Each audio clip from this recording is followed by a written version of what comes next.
엔화가 2개월 만에 최고치를 찍었다고 합니다. 반등이 나오면서 야 이거 엔화 사야 되나요?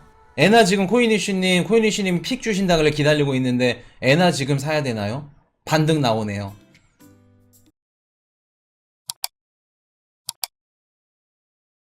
자, 비트코인 23.4K 2% 가까이 살짝 반등이 나왔죠. 어제 좀 빠졌습니다. 우리 미국 증시도 흔들렸어요. 흔들렸고 비트코인 살짝 빠지다가 살짝 또 이렇게 오르는 추세를 보이고 있는데, 자 보시면 3100 이더링 클래식 뭐 알트들 뭐 그 자리입니다. 크게 변동이 없고, 자 미국 증시 빠졌죠. 흔들렸습니다. 비트코인 시장은 살짝 반등이 나왔고, 자 롱비율 68% 요거 좀 많이 또 없어졌죠. 롱 많이 청산이 나왔고 70% 후반대 육박하면 롱 청산 나올 수 있다는 거 말씀을 드리고, 자 미국 증시 이틀째 하락, 미중 긴장 고조. 미국 증시가 이틀째 하락했다. 그래서 뭐 다우가 1.23, S&P 500이 0.67, 나스닥이 0.16. 그래서 이런 식으로 지금 빠졌는데, 제일 중요한 거는 펠로시 누님이 대만을 찾아갔죠. 대만을 찾아가서 이제 미국과 중국의 지금 긴장감이 돌고 있는 상황인데, 자 연준 의원들이 이야기가 있었습니다. 금일 새벽에 있었고, 클리브랜드 연은 총재 뭐라 그래요? 인플레이션 정점 아직 못 봤다. 연준 할 일 더 많아. 매파적인 발언들을 연일 쏟아냈어요. 그래서 지금 아마 6명인가 4명인가 한 5명인가 6명일 겁니다. 의원들이 이제 나와서 언급을 했는데, 일단은 로레타 메스터 클리브랜드 이 연은 총재가 뭐라 그랬냐면, 인플레이션율이 바뀌는 것을 보지 못했기 때문에 우리는 해야 할 일이 더 많다. 아직 인플레이션율이 원하는 수준으로 내려오지 않았다 라는 얘기를 합니다. 그러면서 인플레이션이 안정되고 있으면 시사하는 것을 아직 보지 못했고, 인플레이션율이 빨리 내려가지는 않을 것이다. 그리고 경기 침체에는 있지 않다. 노동시장이 현재 매우 건강하다 라는 얘기를 하죠. 그리고 이 누님은 이렇게 얘기를 하고, 빌 에크먼이라고 이젠 뭐 리틀 버핏이라고 한다고 합니다. 헤지펀드 거물 뭐 빌 에크먼이 공격적인 긴축의 필요성을 역설했다. 그래서 긴축을 좀 더 공격적으로 해야 된다. 인플레이션 문제를 해결하기 위해서는. 그래서 뭐 고금리 시대에 진입하고 있고, 연방기금 금리가 4%대까지 올라야 된다. 매파적인 발언들을 쏟아냈어요. 그러면서 어떻게 돼요? 12개월, 18개월 안에는 연방기금 금리가 4% 정도. 그리고 지금 하는 얘기가 경제 여건이 상당히 좋다는 점을 의미한다. 뭐 이런 식으로 또 립서비스를 해줬죠. 이렇게 하면서 다른 또 의원들. 자, 아까 우리 로레타, 메스터 클리브랜드. 물가를 잡기 위해서는 계속 금리 인상을 할 것. 그리고 찰스 에번스 시카고 뭐 연준은행 총재가 있다고 합니다. 그분은 9월 달에 기준금리 0.5포인트 인상이 타당하다. 그렇지만 0.75포인트도 괜찮을 수 있다. 요거 관련해서 얘기 좀 할 거야 라는 얘기를 합니다. 그때는 9월 달에도 0.75포인트 빅스텝이 나올 수 있다는 걸 뜻합니다. 0.75포인트. 자, 그러면서 채권 시장에 대해서 뭐 내가 보는 전망이 아니다. 지금 채권 시장이나 이런 다양한 매스컴이라든가 이런 애널리스트들은 내년 상반기에 금리를 인하할 거다 라는 얘기를 지금 기사에서 한번 보신 분 계실 겁니다. 내년 상반기에는 연준이 금리를 인하할 거야. 왜? 급격하게 금리를 인상했기 때문에 상반기에는 금리를 인하할 거야. 근데 그 뷰에 관해서 메리 데일리 우리 샌프란시스코 연은 총재가 내년 상반기에 금리 인하 가능성은 굉장히 낮다. 나는 그렇게 생각하지 않는다 라는 이야기를 합니다. 근데 코인 이슈도 내년 상반기에는 금리 인하하기 힘들다라고 생각이 들어요. 진짜 빨라도 내년 중반 이후부터 할 수 있는 가능성이 있다. 상반기에는 힘들다. 그렇게 말씀을 드리는데, 지금 이런 연준에서 매파적인 언급들이 나왔죠. 근데 미국 고용 둔화에도 매파 발언 쏟아낸 연준. 지금 최근에 나오는 뭐 고용 지표가 최근에 들어서 뭐 4개월 4주째 하락하는 게 이제 뭐 감소가 됐다 해서 멈췄다. 뭐 그런 지표들이 나오는데, 전체적으로 봤을 때 고용 지표가 좋지 않습니다. 좋지 않아요. 지금 고용 지표가 전체적으로 좋지 않기 때문에 지금 연준에서 매파적인 발언들이 말이 맞지가 않는 겁니다. 연준이 이제 얘기하는 것들은 고용 지표가 좋다. 그러니까 금리 인상을 세게 해야 되고 앞으로 금리 인상 많이 할 거다. 그리고 9월달 0.5% 지금 시장이 다 0.5%로 알고 있는데 0.75포인트도 할 수 있다. 요런 얘기들이 뭐라 그럴까, 앞뒤가 맞지 않다는 겁니다. 지금 고용지표는 당장 좋지 않다. 지금 6월에 미국 구인 건수가 9개월 만에 최저 수준, 그리고 신규 채용 건수도 전달 대비 소폭 감소. 지금 안 좋습니다. 6월달 미국 기업들, 요게 이제 노동부가 6월 구인 이직 보고서를 낸 건데 6월달 미국 기업들의 구인 건수가 1069만 건. 근데 5월달에 5월달보다 약 1130만 건이 5월달에 약 1130만 건이 나왔다고 해요. 그 뜻은 60만 건이 감소했다는 겁니다. 감소했다는 거예요. 지금 고용시장이 안 좋다. 지난해 9월 이후 가장 낮은 수준이다. 월간 구인 건수 감소폭도 2년 만에 가장 컸다고. 지금 고용시장이 안 좋은데 금리 인상을 세게 한다? 맞지가 않죠.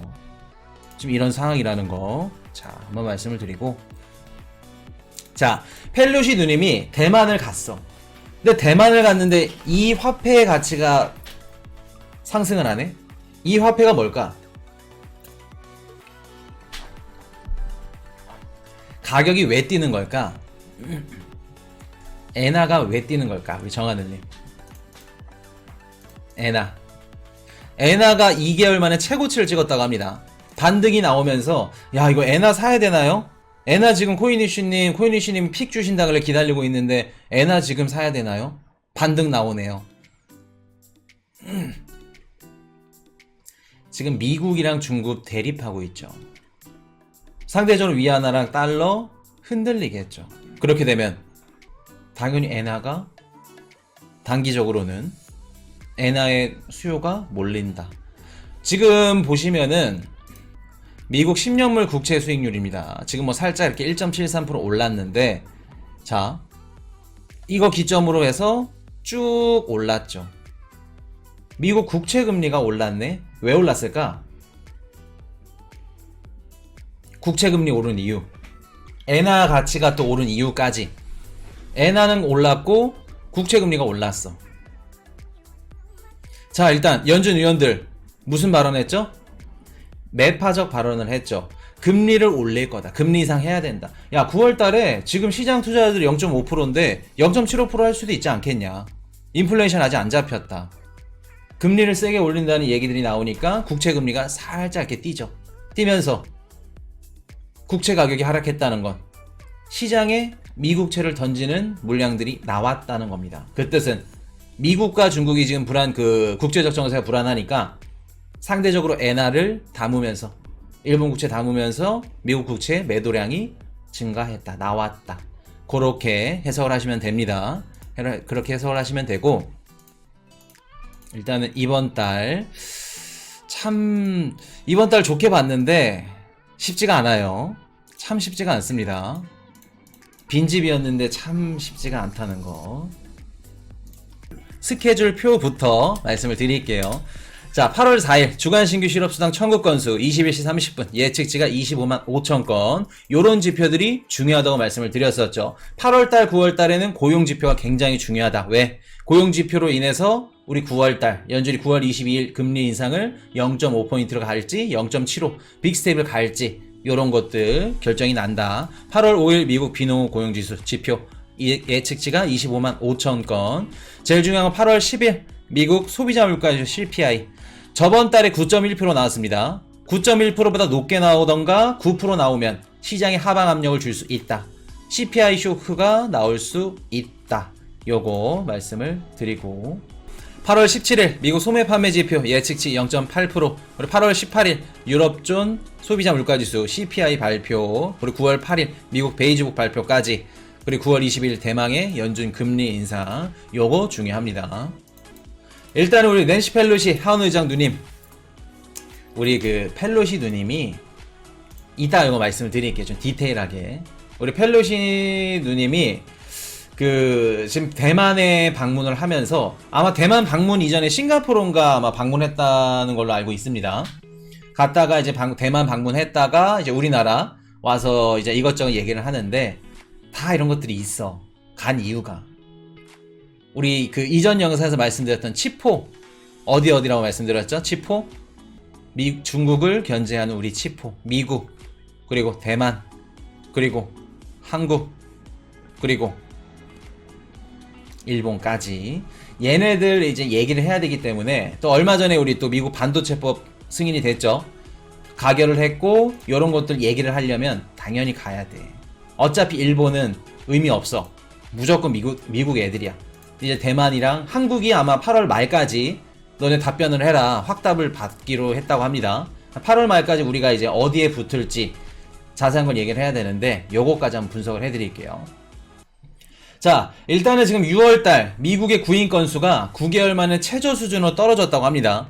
이번에 EQ 어닝 때 특징이 뭐냐면 하반기로 가면 갈수록 기업들이 고용을 감축하고 어떻게 한다고 그랬죠? 비용을 줄이는 긴축에 들어선다.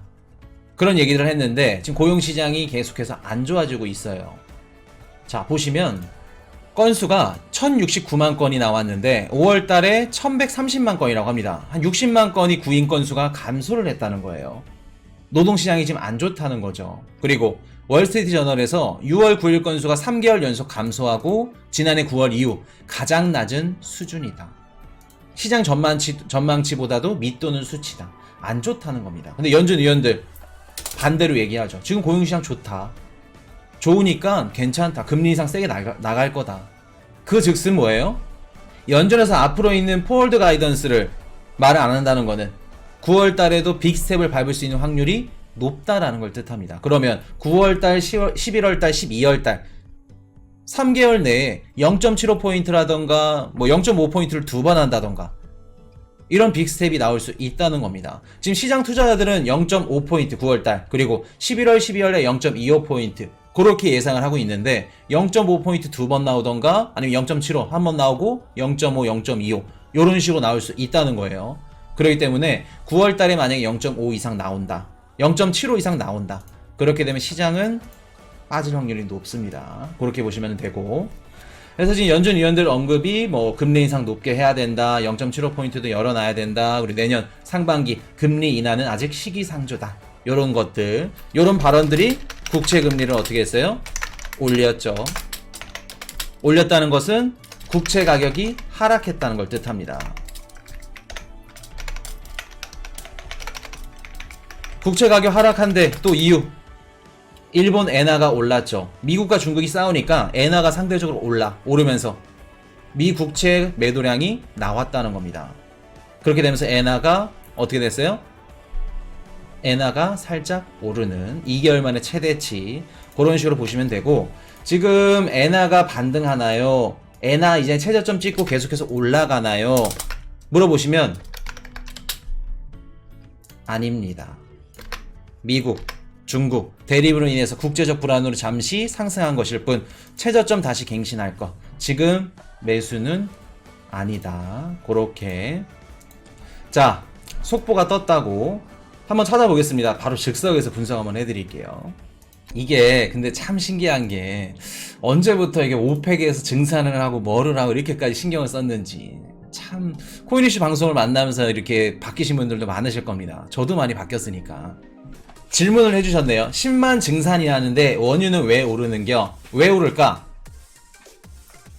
질문 한번 드려볼게요. 10만 증산을 한다고 기사가 나왔는데 가격이 왜 오를까? 원유 가격. 가격이 오르는 이유 단 한 가지 있지. 예상보다 적은 폭. 시장이 예상한 그 수치보다 적다는 걸 뜻합니다. 야, 10만 배럴 증산 갖고 되겠어? 이거 더 안 되겠다. 지금 앞으로 이제 겨울 다가오면 수요량이 계속해서 증가할 건데 10만 갖고 되겠어? 적다는 겁니다. 시장은 수치를 적다고 판단을 하는 거예요. 지금 그렇게 되면 비트코인 상승장이 나와도 반등이 나와도 센 반등장이 나오지는 않는다는 겁니다. 이해되셨나요? 자, 그렇게 분석을 하시면 돼요.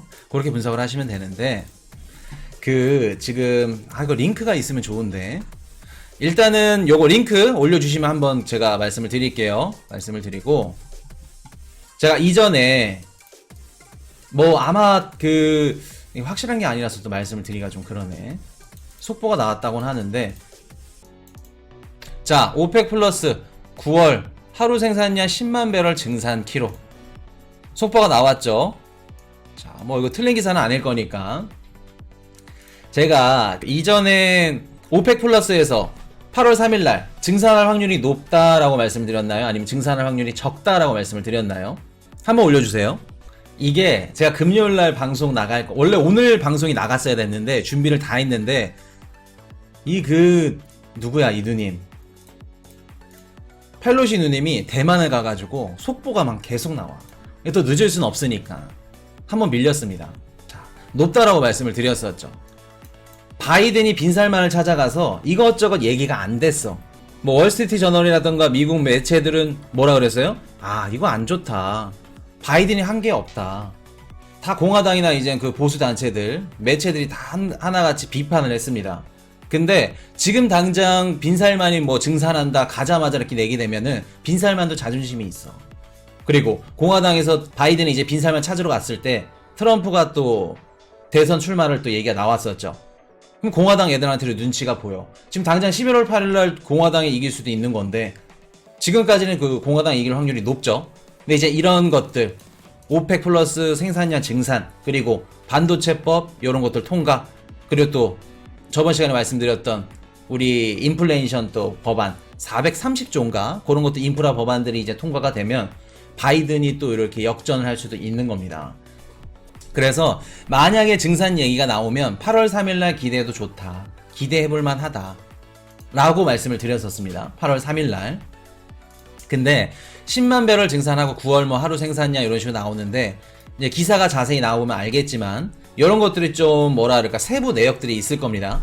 예를 들어서 뭐 11월 이전까지 정해진 양을 아니면 정해진 기간 동안 한다, 그런 것들로 그렇게 얘기들이 나올 거기 때문에 시장에 크게 영향을 줄 수 있을 정도의 반등장은 나오기 힘들다. 아직까지 내용으로 봤을 때 내용을 더 봐야겠지만, 그래서 8월 3일날 이렇게 나오고 빈살만이랑 얘기를 한 게 증산 얘기만 한 게 아닙니다. 바이든은. 그럼 뭔 얘기를 했을까? 진짜 이유가 있어요. 다음 시간에 스포를 또 이렇게 말씀을 드릴게요. 진짜 얘기가 있습니다. 자. Hey, I got a confession. Been losing all momentum. Just because it's easy, that don't make it better.